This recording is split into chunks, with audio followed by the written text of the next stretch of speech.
Hai anak pintar, semangat pagi. Jumpa kembali bersama Bu Guru di YouTube channel Guru Mandiri. Assalamualaikum warahmatullahi wabarakatuh.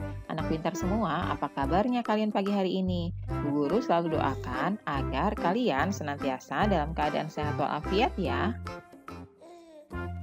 Pagi hari ini, Bu Guru akan menyampaikan materi pelajaran untuk SD kelas 3, tema 2, subtema 1, manfaat tumbuhan bagi kehidupan manusia, pembelajaran keempat. Namun sebelum kita mulai, marilah kita awali pembelajaran kita pagi hari ini dengan pembacaan doa terlebih dahulu. Dayu, Edo, Siti, dan Beni sedang mendiskusikan sebuah dongeng. Dongengnya menceritakan tentang bunga melati. Bunga melati ukurannya kecil dan berwarna putih. Baunya harum dan menyegarkan. Bunga melati digunakan dalam tradisi suku-suku di Indonesia. Berbagai suku menggunakan bunga melati dalam pernikahan dan juga tarian. Nah, anak-anak bacalah dongeng berikut ini ya. Bunga melati yang baik hati. Di taman bunga kerajaan, tumbuh berbagai macam tanaman bunga yang bunganya sangat indah. Para putri senang sekali memandang dan menciumi bunga melati. Hal ini menimbulkan kecemburuan dari bunga-bunga yang lain.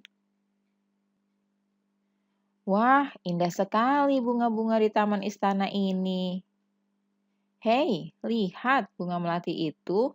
Warnanya putih bersih dan harumnya semerbak memenuhi taman ini. Aroma melati memang harum. Aku sangat menyukainya.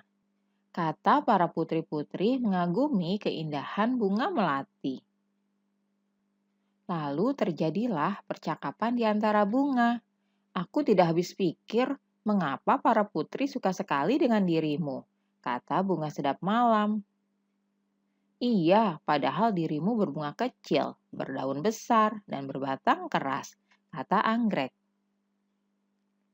Walaupun engkau harum, namun mudah layu jika dijadikan pajangan di vas bunga, karena pasti akan terlihat jelek sekali jika sudah layu dipajang di sana, ujar mawar biru. Bunga melati hanya diam dan tetap tersenyum. Senyumnya yang manis membuat keharuman dirinya semakin merebak. Udara di taman bunga kerajaan bertambah wangi dan bertambah banyak kumbang yang datang. Kedatangan para kumbang yang bertambah banyak membuat semua bunga di taman bunga kerajaan menjadi senang. Mereka pun sibuk menyapa para kumbang dan mempersilahkan mengisap sari madu yang ada pada setiap bunganya. Para bunga tentu tidak akan bisa berbunga lagi jika tidak ada kumbang yang datang dan mengisap sari madu mereka. Bunga sedap malam dan bunga yang lainnya kini telah mengerti mengapa bunga melati sangat wangi sekali. Bunga-bunga yang lain meminta maaf kepada bunga melati atas perasaan cemburu mereka. Kini mereka mengakui bahwa keberadaan bunga melati itu justru harus disyukuri. Bunga sedap malam kemudian berkata, "Ternyata aroma harummu mengundang para kumbang datang. Tanpa dirimu, taman ini akan sepi dari kumbang-kumbang. Maafkan aku, Melati." Aku juga mau minta maaf, Melati. Selama ini aku iri padamu. Ternyata keberadaanmu sangat bermanfaat untuk kami, ujar anggrek. Selama ini aku juga berburuk sangka padamu, Melati. Aku minta maaf ya, kata mawar biru. Lalu bunga melati berkata, "Aku sudah memaafkan kalian, teman-teman. Sekarang kita bisa berteman tanpa ada perasaan buruk." Anak-anak, kalian sudah membaca dongeng yang berjudul Bunga Melati yang Baik Hati. Sekarang coba kalian tuliskan ya, tokoh yang ada pada dongeng beserta dengan karakternya. Bu Guru akan contohkan ya. Tokoh yang pertama, Putri Kerajaan. Karakternya senang mengagumi keindahan dan keharuman taman bunga. Tokoh yang kedua, Bunga Melati, yaitu karakternya rendah hati, pemaaf, dan tidak mudah tersinggung. Tokoh yang ketiga, bunga mawar biru.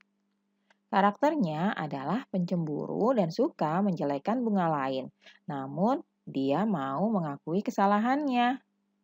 Tokoh selanjutnya, kumbang. Kumbang karakternya senang akan keharuman bunga melati.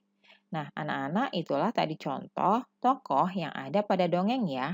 Kalian bisa menuliskan tokoh beserta karakter yang lainnya.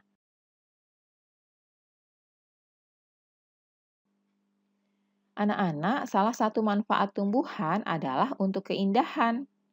Di rumah Dayu banyak bunga yang ditanam dalam pot. Dayu senang merawat bunga-bunga dalam pot. Suatu hari, Dayu sedang merasa bingung. Ia telah memecahkan pot bunga kesayangan ibu. Ia ingin meminta maaf kepada ibu, tetapi takut dimarahi. Bagaimana seharusnya Dayu bersikap? Nah, anak-anak, pernahkah kamu melakukan kesalahan? Apa yang kamu lakukan saat setelah melakukan kesalahan? Ya, benar. Ketika kita melakukan kesalahan, sebaiknya meminta maaf. Dengan meminta maaf, kita akan merasa lega. Hubungan dengan orang lain pun akan tetap baik. Nah, di sini akhirnya Dayu meminta maaf kepada ibunya. Maafkan aku ya, Bu. Aku tidak akan ulangi lagi. Untuk meminta maaf diperlukan keberanian ya anak-anak. Anak-anak pemberani akan meminta maaf jika telah melakukan kesalahan. Anak-anak, manfaat tumbuhan selain memberikan oksigen juga untuk tempat berteduh. Di bawah pohon yang rindang, kita akan merasa segar dan sejuk. Kita dapat terlindung dari sengatan sinar matahari. Dayu dan teman-teman di kelas 3 melakukan kegiatan olahraga. Lapangan di sekolah Dayu cukup teduh karena ada beberapa pohon rindang di sekitarnya. Mereka melakukan gerakan seperti gambar berikut ini. Yuk kita ikuti gerakannya. Gerakan pertama, badan berdiri tegak. Kemudian kedua, rentangkan tangan ke samping ya. Gerakan ketiga, putarlah tangan ke depan 3 kali dan ke belakang 3 kali. Selanjutnya, gerakan keempat, badan berdiri tegak kembali. Lalu rentangkan kedua tangan ke atas. Nah, kemudian liukan badan ke samping kanan dan ke samping kiri. Gerakan berikutnya, liukan badan ke kanan atas. Lalu liukan badan ke kiri atas. Nah, selanjutnya liukan badan ke atas sambil melentingkan badan ya. Nah, anak-anak, itulah tadi gerakan-gerakan olahraga yang dapat kalian ikuti dan kalian lakukan di rumah kalian masing-masing. Lakukan dengan hati-hati ya. Demikianlah pembelajaran kita pagi hari ini anak-anak. Terima kasih sudah menyaksikan video pembelajaran ini. Sampai jumpa lagi pada video pembelajaran selanjutnya ya. Salam sehat dan tetap semangat. Wassalamualaikum warahmatullahi wabarakatuh.